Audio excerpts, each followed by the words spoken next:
É preciso coragem e determinação para sair da zona de conforto e arriscar. Aqui na Serra Gaúcha encontramos diversas histórias de sucesso, mas que primeiro precisaram ser colocadas em prática com todos os desafios que envolvem a trajetória de quem busca empreender. É isso mesmo, Natana. Por isso a TVS veio até a Summit Gramado, o maior brainstorm do Brasil, para mostrar que sonhar, desafiar e transformar é possível.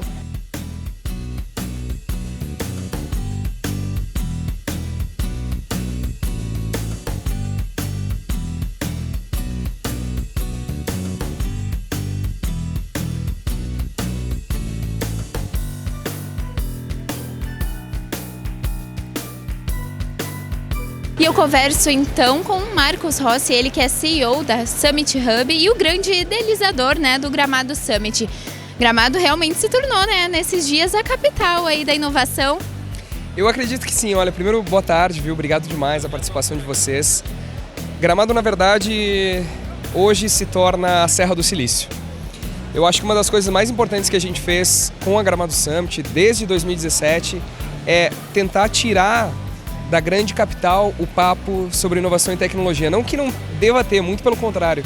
Só que em cidades mais isoladas, como é o caso de Gramado, onde 85% do seu PIB provém única e exclusivamente do turismo, é super necessário um novo bate-papo sobre inovação para a criação de uma nova matriz econômica. E a gente entendeu que a melhor forma de fazer isso era trazendo o ecossistema inteiro aqui para Gramado, e hoje a gente consegue receber mais de 3 mil pessoas circulando nesses corredores aqui na Gramado Summit 2019.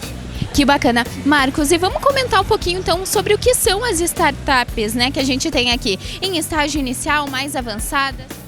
Essa é a parte mais bonita da Gramado Summit. Eu acho que a gente é o evento mais democrático em relação ao ecossistema de startups, porque sim, a gente tem 50 startups no seu estágio mais inicial, que muitas vezes não conseguem estar em nenhum tipo de evento. Aqui na Gramado Summit, para nós, eles são muito importantes, assim como a gente tem startups tracionadas, como é o caso da Neon Pagamentos, assim como a gente tem grandes players de indústria, Randon, Florence, e empresas, companhias aéreas como Latam, Gol, também Algar Telecom, enfim. Eu acho que o único evento no país que realmente reúne o ecossistema inteiro para expor em uma feira de negócios é a Gramado Summit. E muito interessante nessa troca entre os grandes profissionais, os grandes nomes do mercado, através de palestras, enfim, todo um espaço aqui especial. É isso aí, eu acho que o bonito aqui do que a gente está propondo é, durante 3 dias vai existir uma imersão no digital para que as pessoas possam começar a entender que o mundo mudou e que mais do que nunca é necessário que, independente do teu empreendimento, a nova economia está aí, a indústria 4.0 está aí, e a gente precisa evoluir. Então a Gramado Summit quer que as pessoas debatam um pouquinho sobre o futuro. E isso é muito legal. E essa já é a 3ª edição do evento, O que mudou lá do início, de 2017? Olha, gente, tamanho, mas eu acho que o mais importante, assim, a gente não começou como um evento mainstream. A gente começou com um evento de pequenos. E os pequenos nos deram o respaldo necessário para virar um evento gigante. Então eu acho que desde o início a Gramado Summit foi e segue sendo o primeiro evento a dar oportunidade para aquela pessoa que está no seu estágio mais inicial. Eu brinco que sabe o maluco, a maluca que está com código na tela de algum computador e que o mundo inteiro diz que não vai dar certo? Isso para nós é um grande ativo de um futuro empreendedor. What's your favorite wine? Is Merlot, Malbec? Good question. I get that question a lot. I never answer it, but I live in California, so I drink a lot of California Cabernet Sauvignon. I drink a lot of Pinot Noir, but I must say I also have a passion for champagne. I love champagne. I started building the app because I loved wine. I loved wine, but didn't know anything about wine. I was completely clueless about wine. I walk into a supermarket, see this wall of wine, I don't know what to buy. So we very much built this for myself and everybody who loves wine but doesn't know wine really well. So it's built for like normal wine drinkers that just love wine. Ao meu lado, Lisiane Lemos, ela que é natural de Pelotas e foi eleita pela Forbes como um dos jovens brasileiros de maior impacto e também um dos jovens negros, com maior influência no mundo. Lisiane, comenta um pouquinho pra gente sobre como essa tua trajetória te trouxe até esse momento atual. Então, acho que foi a oportunidade que encontrou a pessoa certa. A minha intenção sempre foi trabalhar no mercado corporativo. Antes eu fui pesquisadora em direitos humanos e queria trabalhar com racismo no ambiente educacional. E aí eu vi que existe hoje uma oportunidade para a gente trabalhar com diversidade, mas trazer talentos diversos para o ambiente corporativo. E foquei muito nisso, como que eu poderia usar tecnologia para transformar a vida das pessoas. E foi um pouco que eu trouxe aqui hoje e estou muito feliz de me tornar uma referência entre os profissionais negros que a gente tem no país. Que bacana, parabéns! E como é antes dos 30 anos, né, ser reconhecida pela tua atuação? Acho que foi uma surpresa muito grande, tanto da Forbes quanto do MIPED da ONU.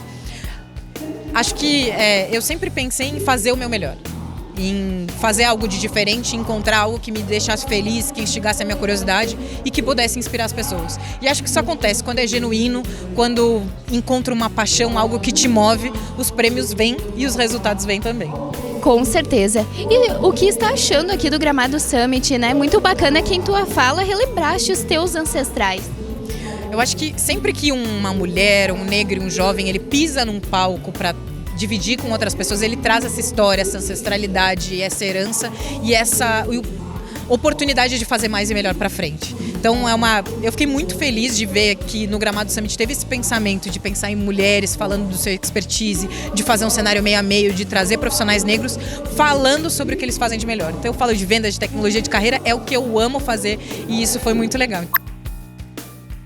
A gente está aqui com um dos palestrantes da Gramado Summit, o Everaldo Coelho.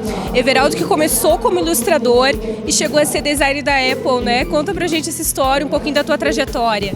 Bom, eu comecei como ilustrador de livros infantis, eu desenhava à mão com a tinta acrílica, aquarela e etc. Trabalhei em algumas editoras em Curitiba, eu sou de Curitiba, e desenhei o Esmilinguido, que é uma formiguinha bastante famosa no meio evangélico e católico e religioso em modo geral. E, enfim, eu me apaixonei por tecnologia por causa dos computadores e acabei trabalhando com essa área. Eu tive a sorte de conhecer alguns engenheiros que colocaram a minha arte de design na internet e as pessoas começaram a me procurar e eu acabei me interessando mais pelo design. Eu sempre gostei muito de estudar psicologia e a psicologia é muito próxima de uma outra ciência chamada semiótica. E aí eu comecei a estudar isso e acabei indo para o design por acidente, mas deu muito certo para mim. Que bacana. E, Everaldo, tu não tens nenhuma formação acadêmica na área, né? Como é que funciona isso? Vocês são autodidatas mesmo? Como que vocês buscam conhecimento nessa área? Então, eu não acredito muito. Bom, vou dividir essa resposta em duas partes, tá? Primeiro que eu não acredito muito no autodidata, né? Que é uma palavra que a gente usa, mas ninguém aprende sozinho, né? No máximo você aprende a engatear sozinho e andar, né? O resto você precisa de alguém para aprender. Então, a gente só procura meios diferentes para aprender. Tem gente que gosta de ir para aula, tem gente que gosta de estudar, tem gente que gosta das duas coisas. Então, assim, eu não tive uma formação na área, mas quem não tem formação precisa de informação, não, que é a formação do informal. Então você consegue isso muito facilmente na internet, você consegue isso com livros, né? Então você precisa adquirir informação. Nem sempre a formação vem acompanhada, pelo menos da aquisição correta da informação. O professor está ali sim para entregar a informação, o aluno nem sempre está tão disposto a recebê-la. Então eu sempre fui muito preocupado em encontrar boas informações. Eu tenho, apesar de não ser formado na área do design, eu sou estudante de psicologia e eu estudei teologia antes. Eu acho que eu estudei muito mais do design e estudo diariamente do que a maioria dos designers que são formados nessa área. Agora, só para encerrar nossa conversa, saudades da Apple? Foi uma experiência incrível, sabe? Mas eu tinha muita saudade do Brasil quando eu estava lá. Tom Jobim morou fora do Brasil há um tempo e ele disse que morar no Brasil é uma merda, mas é bom. Morar fora do Brasil é bom, mas é uma merda. Então foi mais ou menos a sensação que eu tinha. Trabalhar na Apple foi extraordinário, eu tive muitos amigos incríveis lá, ainda tenho, mas eu senti a falta do Brasil e estou feliz de estar de volta. Ao meu lado, o secretário estadual de Inovação, Ciência e Tecnologia, Luiz Lambi. Secretário, durante estes 3 dias, Gramado se torna aí a capital da inovação, né? Como é para o estado receber um evento deste porte? É sensacional. Esse evento mostra o quanto essa área está ganhando importância e o quanto as pessoas cada vez mais percebem que a gente tem desenvolvimento, geração de riqueza, oportunidades. Nós temos que investir em inovação, tecnologia, ciência, conhecimento. Esses são os motores da economia do século XXI. Então, Gramado e o Estado estão de parabéns por esse belíssimo evento. E novas empresas surgindo, mas também as empresas tradicionais buscando se remodelar, né? Exatamente. Nós temos aqui grandes atores da economia gaúcha, né?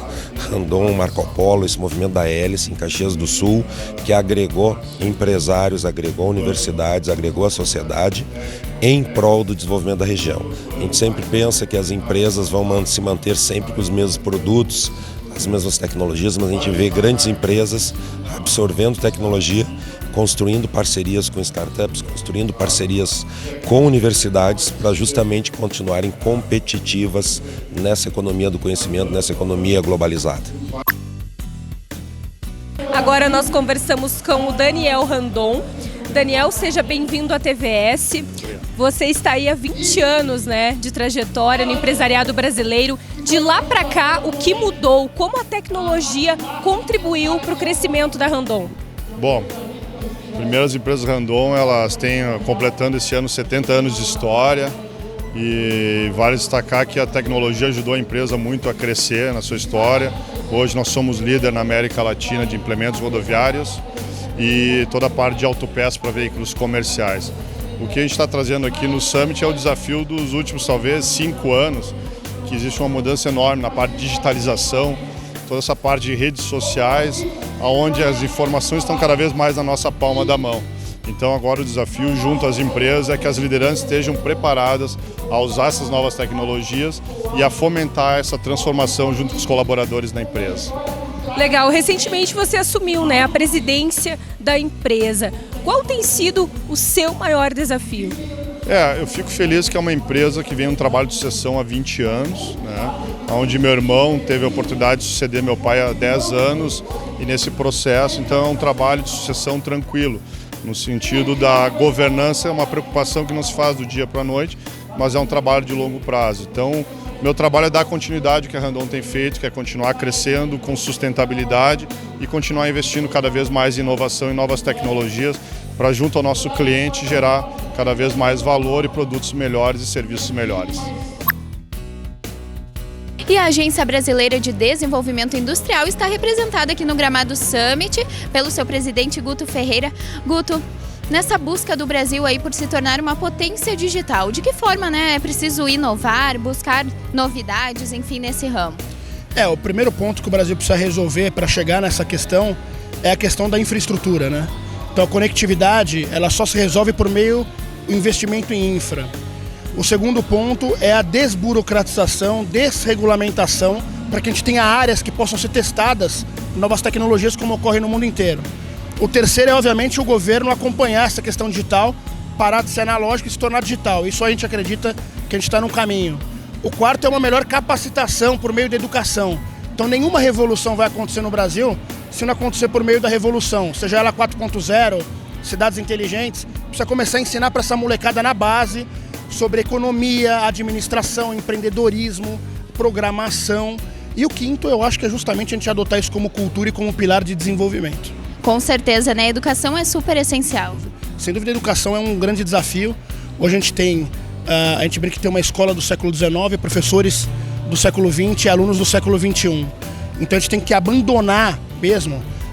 Algumas pessoas costumam me perguntar, mas e a educação, ela vai dar certo? Na minha opinião, aí não é uma opinião da agência, é minha, ela já deu errado, né? Porque a gente não está na elite mundial. A gente precisa abandonar esse modelo industrial e partir para um outro tipo de modelo. E já são 15 anos da agência, né? Fala um pouquinho sobre os projetos, né? O que transformou nesse tempo todo. A BDI ela completa esse ano em novembro 15 anos. É a única agência de inteligência do governo federal para o setor produtivo, indústria, comércio e serviço, ligado hoje ao Ministério da Economia. Na sua história já teve muita coisa acontecendo. Então a BDI ela ajudou a formatar o Plano Inovar Alto para a cadeia do setor automotivo. Ela fez toda a cadeia de fornecedores da Embraer. Nós criamos a Agenda Brasil 4.0 mais recentemente, que foi o marco inicial para a discussão de 4.0. Nós temos no Paraná, com o Parque Tecnológico Itaipu, toda uma cidade inteligente montada. E agora a gente tem a mais recente missão, que é a mais importante, que é a digitalização da economia brasileira. E de fato, o novo petróleo, né, são os dados. Sem dúvida nenhuma, acumular dado já é uma commodity no mundo inteiro. E agora, além de acumular o dado, nós temos que ter a capacidade de transformar ele em inteligência. É essa inteligência que é o próximo passo do acúmulo de dados que vai fazer a gente saber se a gente tem condição de tomar uma melhor decisão ou não. E a gente também aproveita para bater um papo com o comunicador que cativa os gaúchos aí pela alegria e reverência, Luciano Potter, desde 2000 na área da comunicação. Desde 2000 como estagiário, e aí já emendei, fiquei uns 6 meses desempregado. E aí já emendei depois na Atlântida, fui estagiário da Gaúcha, depois emendei na Atlântida e as coisas foram acontecendo com a RBS TV, com Zero Hora e com o Rádio Gaúcha de volta como hoje. E hoje aqui no Gramado Summit como palestrante no palco principal. Exatamente, começou a rolar. A gente vai acumulando um tipo de experiência na vida, né? E aí um dia uma universidade chamou para contar algumas coisas da minha vida, eu quis contar um pouquinho mais da minha vida e do que estava rolando no mercado, e começou a rolar algumas ideias. E hoje eu tenho 2 palestras que eu dou, uma sobre mudanças, sobre o mundo mudando, né? Tô, obviamente, tentando resumir numa frase, né? E a que eu vou dar hoje sobre conexões, que é uma nova palestra que eu tô fazendo, que tipo assim, a gente tá meio ligado demais em algumas coisas, tipo essa aqui, né, e esquecendo conexões reais, conversas reais, e eu tento fazer um parâmetro sobre o que está rolando sobre isso. Potter, e na rotina de trabalho as mídias sociais são indispensáveis, né? Mas elas têm aí seus pontos positivos e negativos. Absolutamente. Positivos é a proximidade, a rapidez. O Twitter para mim é uma arma de informação, isso é muito importante. E obviamente que os pontos negativos são, além do excesso, né, do quanto eu uso, e vou falar disso, e falo disso na minha palestra. E também eu acho que essa agressividade, né, alimentou bolhas, né, criou mundos que não se conversam mais, e quando a gente para de conversar, as coisas param de acontecer de verdade, assim, né? E um grande evento de inovação. Os próprios podcasts, né, falando aí de Atlântida, de Gaúcha, do teu trabalho, né, são um exemplo disso. São legais porque é uma maneira diferente, né? A gente está num momento, há um bom tempo de passagem, que o cliente manda em tudo, né?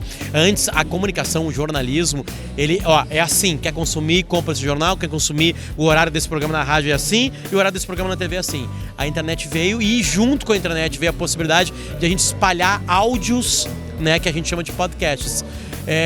E aí as pessoas começam a consumir quando querem. Um programa de rádio como Pretinho Básico, as pessoas consomem a hora que querem, e junto nessa dança que todo mundo está começando a dançar, que é podcasts, eu também comecei a lançar coisas específicas para isso, onde as pessoas vão ali, escutam no tempo que querem, e eu tento com o Potter Entrevista pelo menos colocar questões legais que possam ser escutadas daqui a 3, 4 ou 5 anos.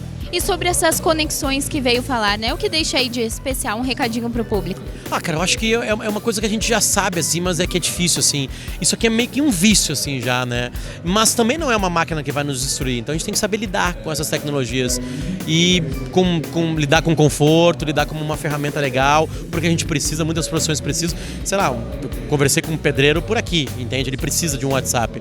Então é um jogo que tem que ser jogado que ele não te domine, assim. Eu acho que é mais ou menos isso que eu falo nessa palestra sobre conexões.